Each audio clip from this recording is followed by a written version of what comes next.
अगर कोई स्टॉक 50% गिर गया है तो हो सकता है वो 60% भी गिर जाए, 70 भी गिर जाए और 80 भी गिर जाए। अगर ड्यूअल डिप ग्लाइड पैटर्न बन जाए तो बढ़िया है, फिर तो ये ऊपर जाएगा। अब आप लोग कंफ्यूज हो गए होंगे कि क्या किया जाए। नमस्ते दोस्तों, मैं प्रवीण मलिक अपने इस YouTube चैनल पर आपका स्वागत करता हूं। नाम तो बहुत सुना होगा आपने टाटा मोटर्स का। मैंने तो बहुत सुना है, खासकर पिछले कुछ दिनों में बहुत लोग इसमें फंसे हुए हैं। मैं YouTube पे एक लाइव सेशन कंडक्ट करता हूं वीकडेज पर। रोज शाम को वीकडेज पर YouTube पे लाइव सेशन कंडक्ट करता हूं, जिसमें टाटा मोटर्स के बारे में काफ़ी बारी प्रश्न पूछा जा चुका है। काफ़ी लोग फंसे हुए हैं, परेशान हैं, मुसीबत में हैं कि क्या करें उसमें। लोगों ने टॉप पे बाई किया हुआ है और वो टॉप से अब इतना नीचे गिर गया है। 3 महीने पहले मैंने टाटा मोटर्स पे एक वीडियो बनाया था और उसमें मैंने यही चर्चा करी थी कि टाटा मोटर्स में कोई काम नहीं करना चाहिए, परंतु शायद वो वीडियो सब लोगों ने देखा नहीं। अब जिन्होंने भी देखा शायद उन्होंने भी उस पर अमल नहीं किया। चलिए, उस वीडियो का लिंक मैं ऊपर छोड़ देता हूँ, उसको आप ज़रूर देखिएगा। इससे आपको समझ में आएगी कि टेक्निकल एनालिसिस कैसे करना चाहिए। चलिए, आज की सिचुएशन को देख लेते हैं कि अब टाटा मोटर्स में क्या करना चाहिए। और ख़ास तौर पे इसलिए क्योंकि पिछले 2-3 दिनों में मैंने कुछ वीडियोस देखे हैं, न्यूज़ चैनल की न्यूज़ स्टोरीज देखी हैं, जिनमें ये एडवाइस करी जा रही है कि टाटा मोटर्स को खरीद लेना चाहिए। टेक्निकली अब ये साउंड स्टॉक है, फंडामेंटली एक साउंड स्टॉक है। मुझे तो समझ नहीं आता कि एक्सपर्ट्स कैसे विश्लेषण करते हैं। जब वो एक्सपर्ट ऐसे विश्लेषण करते हैं तो आम लोग, आम ट्रेडर्स उसमें फंस जाते हैं। तो चलिए, मैं अपना विश्लेषण आपके साथ शेयर कर लेता हूं और आप देखिए कि आपको मेरा विश्लेषण ठीक लगता है या नहीं लगता है। उसके बाद ही कोई डिसीजन लीजिएगा। तो यहाँ पे मैंने टाटा मोटर्स का चार्ट खोला हुआ है। ये वीकली चार्ट है, साप्ताहिक चार्ट है। और इसमें लग रहा है कि यहाँ पे टाटा मोटर्स नीचे तक आया है और यहाँ पे इसने एक बाउंस लिया है। तो यहाँ पे एक ये सपोर्ट है। तो इस सपोर्ट को देखने के लिए हम एक बारी मासिक चार्ट पे चलते हैं। तो यहाँ पे 2015 में एक टॉप बना था, फिर उसके बाद 2016 में दोबारा वो टॉप बना। तो एक डबल टॉप बनने के बाद भाव नीचे ढह गया और कोविड के समय एक लो लगाया। और कोविड का लो लगाने के बाद 2023 में टाटा मोटर्स ने एक ब्रेकआउट दिया। तो जो उस टाइम का ऑल टाइम हाई था, वहाँ से एक ब्रेकआउट दिया और उसके बाद टाटा मोटर्स ने काफ़ी अच्छी तेज़ी पकड़ी। अब टेक्निकल एनालिस्ट ये कह रहे हैं कि ये एक ऑल टाइम हाई था, यहाँ से ब्रेकआउट आया, वापस प्राइस यहाँ पे आ गया है, तो अब ये लेने का समय आ गया है। चलिए, उसका तो अभी हम विश्लेषण कर लेते हैं, परंतु मैं इस बात से एग्री नहीं करता, बिल्कुल ही एग्री नहीं करता हूँ। उससे पहले यहाँ पे एक चीज़ देख लेते हैं। ये 29 अगस्त को मैंने एक YouTube पे पोस्ट पब्लिश करी थी, कम्युनिटी सेक्शन में एक पोस्ट पब्लिश करी थी। टाटा मोटर्स का एक प्रश्न था, उसके लिए मैंने एक पोस्ट पब्लिश करी और इसमें मेरी स्ट्रॉन्ग एडवाइस थी कि टाटा मोटर्स में कोई काम नहीं करना चाहिए, कोई ट्रेड नहीं लेना चाहिए और उसका रीज़न भी लिखा हुआ था। तो आप YouTube के कम्युनिटी सेक्शन में जाके 29 अगस्त की ये पोस्ट देख भी सकते हैं, पढ़ भी सकते हैं। तो चलिए वापस आ जाते हैं यहाँ पे और देख लेते हैं कि अभी क्या हो रहा है। तो हम वापस साप्ताहिक चार्ट पे चलते हैं। तो साप्ताहिक चार्ट पे अगर आप देखें तो टाटा मोटर्स टॉप से काफ़ी नीचे गिर चुका है। अगर देखें तो कितना नीचे गिर गया है, तो हम यहाँ टॉप से करंट बॉटम तक करीब 50% नीचे गिर चुका है। तो ये काफ़ी भारी गिरावट है और वो भी एक ऐसे बड़े काउंटर में जिसकी मार्केट कैप काफ़ी ज़्यादा है। तो चलिए इसको हटा देते हैं। तो अब कई लोग ये भी बोल रहे हैं कि अब जब टाटा मोटर्स 50% नीचे गिर चुका है तो इससे नीचे ज़्यादा क्या गिरेगा।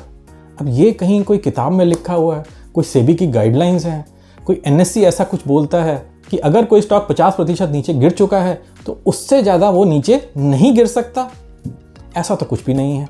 अगर कोई स्टॉक 50% गिर गया है तो हो सकता है वो 60% भी गिर जाए, 70 भी गिर जाए और 80 भी गिर जाए। बिल्कुल हो सकता है। हम ये तो नहीं कह सकते कि ये और नहीं गिरेगा।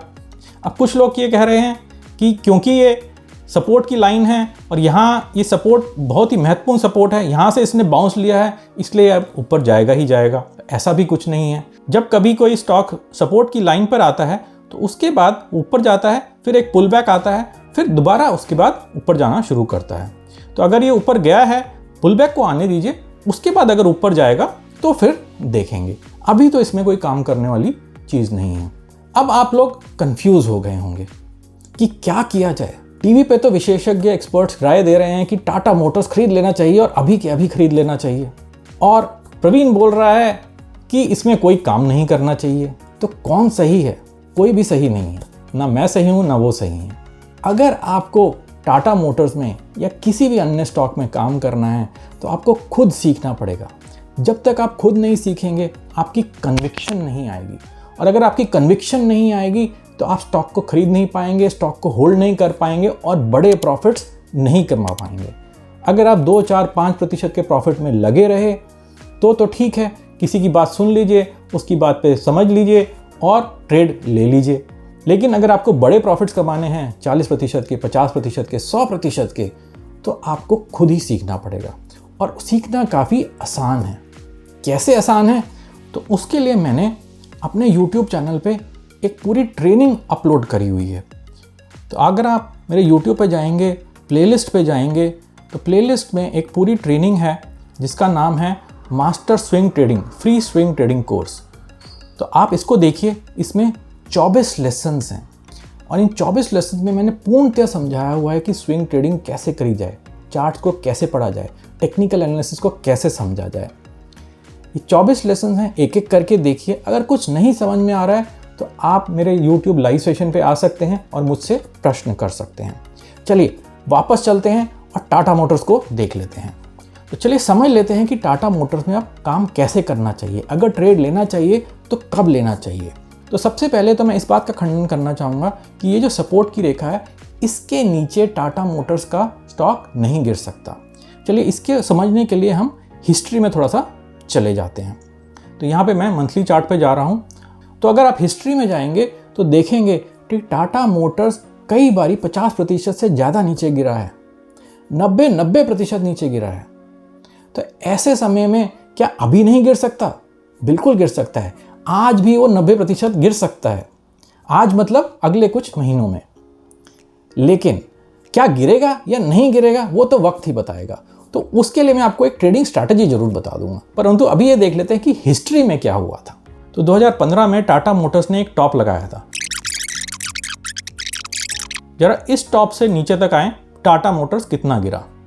ये करीब करीब 90% गिर गया। चलिए थोड़ा सा और पीछे चलते हैं।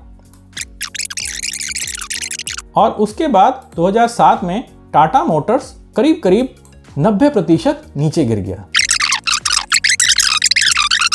ये तीसरा इंस्टेंस है कि जब टाटा मोटर्स ने 90% की गिरावट देखी। तो ऐसा नहीं है कि हिस्ट्री में, पास्ट में टाटा मोटर्स ने ऐसी भारी भारी गिरावट नहीं देखी है। अब आप बोलेंगे ये वक्त तो अलग है, अभी कुछ और हो रहा है, अभी तो ये इतना नीचे नहीं गिरेगा। मुझे नहीं पता कि गिरेगा या नहीं गिरेगा। अब जो सो कॉल्ड फंडामेंटल एनालिसिस आते हैं वो 2 मिनट का फंडामेंटल एनालिसिस करते हैं और बोलते हैं कि इसकी प्राइस टू बुक वैल्यू ये है, ईवी टू एबिटा ये है, इसका डेट खत्म होने वाला है, और कुछ कुछ बोलते जाते हैं। क्या 2 मिनट में एक फंडामेंटल एनालिसिस हो सकता है? टाटा मोटर्स का अगर फंडामेंटल एनालिसिस करना है तो आपको एक डीप एनालिसिस करना पड़ेगा।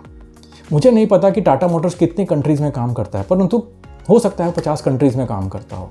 तो आपको एक डीप फंडामेंटल एनालिसिस करना पड़ेगा। सिर्फ नंबर देखने से काम नहीं चलेगा, देखना पड़ेगा कि अलग अलग जगह पे टाटा मोटर्स कैसा काम कर रहा है, वहाँ से कितना रेवेन्यू आ रहा है, वहाँ पे क्या काम हो रहा है, और इसके इतने सारे प्रोडक्ट्स हैं, ट्रांसपोर्टेशन सेगमेंट में भी हैं, पैसेंजर व्हीकल सेगमेंट में भी हैं। तो हर एक चीज़ को देखना पड़ेगा। उसके बाद ही आप एक निष्कर्ष निकाल सकते हैं कि Tata Motors fundamentally sound company है या नहीं है। मुझे नहीं पता कि है या नहीं है, क्योंकि मैंने इतना डीप एनालिसिस नहीं किया है। मैं चार्ट्स देख के आपको ये बता सकता हूँ कि अभी लेने का समय नहीं है। कैसे लिया जाएगा उसकी मैं चर्चा अभी कर देता हूँ। चलिए वापस हम वीकली चार्ट पे चलते हैं। तो वीकली चार्ट को देख लेते हैं। तो यहाँ पे जब ब्रेकआउट हुआ था तो ब्रेकआउट होने के बाद एक पुल बैक आया, उसके बाद टाटा मोटर्स ऊपर चला। तो अब टाटा मोटर्स नीचे भी आ गया है। तो यहाँ पे कैसा पैटर्न बनता हुआ लग रहा है? मुझे नहीं पता कि आगे कैसा पैटर्न बनेगा, लेकिन अगर अभी देखें तो ये हो सकता है एक शोल्डर हो, ये हेड बने, इसके बाद ये दूसरा शोल्डर बने, और दूसरे शोल्डर के बाद ये नीचे आए, और उसके बाद ये नीचे यहाँ से ढह जाए। तो एक तरीका तो ये हो सकता है। दूसरा तरीका ये भी हो सकता है कि ये नीचे ना ढहे, यहाँ पे ऊपर जाए उसके बाद नीचे आए और यहाँ से बाउंस ले ले। चलिए इस आकृति का कलर हम अलग कर देते हैं। अगर हम ऑरेंज रेखाओं को देखें तो ये हेड एंड शोल्डर्स पूरा हो जाएगा और जब नीचे गिरेगा तो बहुत धड़ाम से नीचे गिरेगा, बहुत तेज़ी से नीचे गिरेगा। 1200 से 600 आया है तो हो सकता है कि इतना ही नीचे और गिर जाए। इतना नीचे मतलब इतने प्रतिशत नीचे, तो 1200 से 600, उसके बाद 50% और कम कर लीजिए तो हो सकता है 300 वाले लेवल तक चला जाए। 300 वाले लेवल पर यहाँ पे एक सपोर्ट भी है तो इसको मैं मार्क कर देता हूँ, तो हो सकता है यहाँ तक चला जाए। तो 280, 90 हो सकता है यहाँ तक चला जाए। तो वो तो समय ही बताएगा कि हेड एंड शोल्डर बनता है या नहीं बनता, उसके बाद नीचे जाता है या नहीं जाता, वो अलग चीज़ है। अब दूसरा केस ये हो सकता है कि ये नीली रेखा को देखते हैं। अगर हम नीली रेखा को देखते हैं तो पैटर्न ऐसा बनेगा कि यहाँ पे ब्रेकआउट हुआ, नीचे आया, पुल बैक किया और उसके बाद बाउंस किया। तो ऐसे ही अब ये ऊपर से नीचे आया, इस सपोर्ट पे एक बारी बाउंस किया, उसके बाद नीचे आया और दूसरी बारी बाउंस करेगा। तो यहाँ पे एक ड्यूअल डिप डिलाइट पैटर्न बन जाएगा। अगर ड्यूअल डिप डिलाइट पैटर्न बन जाए तो बढ़िया है, फिर तो ये ऊपर जाएगा। लेकिन अगर आप इसमें काम कर रहे हैं तो ध्यान से करिएगा, वीकली कैंडल्स पे काम करिएगा, डेली कैंडल्स पे काम मत करिएगा। यहाँ पे मैंने आपको तरीका बता दिया है कि टाटा मोटर्स में कैसे काम करना चाहिए। लेकिन अगर आप काम करना चाहते हैं और बड़े प्रॉफिट्स बनाना चाहते हैं तो सीखे बिना बिल्कुल काम मत करिएगा। और टीवी पे या किसी अन्य यूट्यूब चैनल पे या मेरे यूट्यूब चैनल पे ही कोई रिकमेंडेशन आ रही हो तो उसको बिल्कुल मत लीजिएगा। खैर मैं तो किसी को रिकमेंडेशन देता ही नहीं हूँ क्योंकि सेबी की गाइडलाइंस हैं। लेकिन अगर किसी अन्य यूट्यूब चैनल पे भी अगर आप देखते हैं कि कोई राय दे रहा है, कोई रिकमेंडेशन दे रहा है, तो एक बारी अपना एनालिसिस खुद करिए, उसके बाद ही कोई ट्रेडिंग डिसीजन लीजिए। तो चलिए इस वीडियो को समाप्त करते हैं। आशा करता हूँ कि आपको ये वीडियो पसंद आया होगा और कुछ नई जानकारी मिली होगी। तो मेरे को बताइए कि क्या आप टाटा मोटर्स को लेने जा रहे हैं या नहीं लेने जा रहे हैं? क्या मैंने आपको और ज़्यादा कंफ्यूज कर दिया है? तो कंफ्यूज मत होइए, थोड़ा सा सीखिए। नीचे कमेंट करके मेरे को अपने विचारों के बारे में बताइए। और अगर आपको ये वीडियो पसंद आया है तो ज़ोर से एक थम्स अप दीजिए और इस वीडियो को अधिक से अधिक शेयर करिए। चलिए फिर मिलेंगे एक अन्य वीडियो में कुछ नई जानकारी के साथ। नमस्ते और धन्यवाद।